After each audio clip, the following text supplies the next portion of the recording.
Doctor प्रसाद पावले यांचे प्रसन्न skin clinic. उपलब्ध सुविधा: इसप, कचकरणं, जळवात, ॲलर्जी, सोरायसिस, त्वचा कोरडी पडणं, त्वचेवरील पुरळ, नागिन.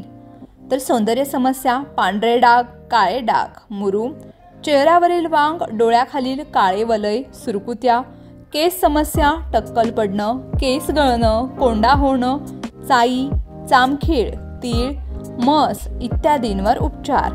आधुनिक उपचार: केमिलक peeling, PRP, derma roller, thread lift, excimer laser, RF, botox. तर आमचा पत्ता: तालुका शिक्षण सोसायटी शेजारी, ST स्टँड समोर, सोमराय नगर, मोहोळ, जिल्हा सोलापूर. मोबाईल क्रमांक 9226838261.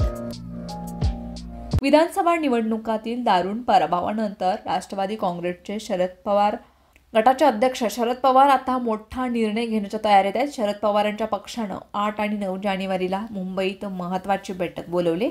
नरिमन पॉइंट येथील यशवंतराव चव्हाण सेंटरमध्ये ही बैठक आयोजित करण्यात येणार आहे. याशिवाय पक्षश्रेष्ठींच्या वक्तव्यामुळे सट्टा बाजार चांगलाच तापलाय. दुसरीकडे राष्ट्रवादीत परिवर्तनाचं वारं सुरू होण्याची चिन्ह आहेत. आता पक्षातील महत्त्वाच्या पदांवर कोणत्या नव्या चेहऱ्यांना संधी दिली जाणार आहे हे पाहणं उत्सुकतेचं ठरणार आहे. सध्या जयंत पाटील हे राष्ट्रवादीचे प्रदेशाध्यक्ष आहेत. यापूर्वी जयंत पाटील यांच्या राजीनाम्याबाबत राजकीय वर्तुळात अनेक चर्चा सुरू होत्या. 8 जानेवारीला सर्व सेल, आमदार, खासदार, विभाग प्रमुखांची बैठक होणार आहे. जिल्हाध्यक्ष, शहराध्यक्षांनीही 9 जानेवारीच्या बैठकीसाठी त्यांना निमंत्रित करण्यात आले. या 2 दिवसीय बैठकीत शरद पवार आपल्या पक्षातील बदलांबाबत सर्वांची मतं घेणार असून त्यानंतर विविध पदांवरील प्रमुख बदलले जाणार आहेत. या बैठकीतील शरद पवार स्वतः उपस्थित राहणार असून मोठा निर्णय घेऊ शकतात. प्रदेशाध्यक्ष शिवाय प्रदेशाध्यक्ष बदलण्याची मागणी होत असली तरी पक्षातील एकच गट जयंत पाटील यांना प्रदेशाध्यक्ष बनवण्यावर ठाम आहे. पाटील यांनी अध्यक्षपद सोडल्यास त्यांची जागा कोण घेणार हे पाहणं उत्सुकतेचं ठरणार आहे. काही दिवसांपूर्वी रोहित पवार आणि जयंत पाटील यांच्यामध्ये शीतयुद्ध सुरू असल्याची चर्चा होती. मात्र आगामी स्थानिक स्वराज्य संस्थांच्या निवडणुका पाहता शरद पवार पक्षात काही मोठे फेरबदल करण्याचा निर्णय घेऊ शकतात असं दिसते.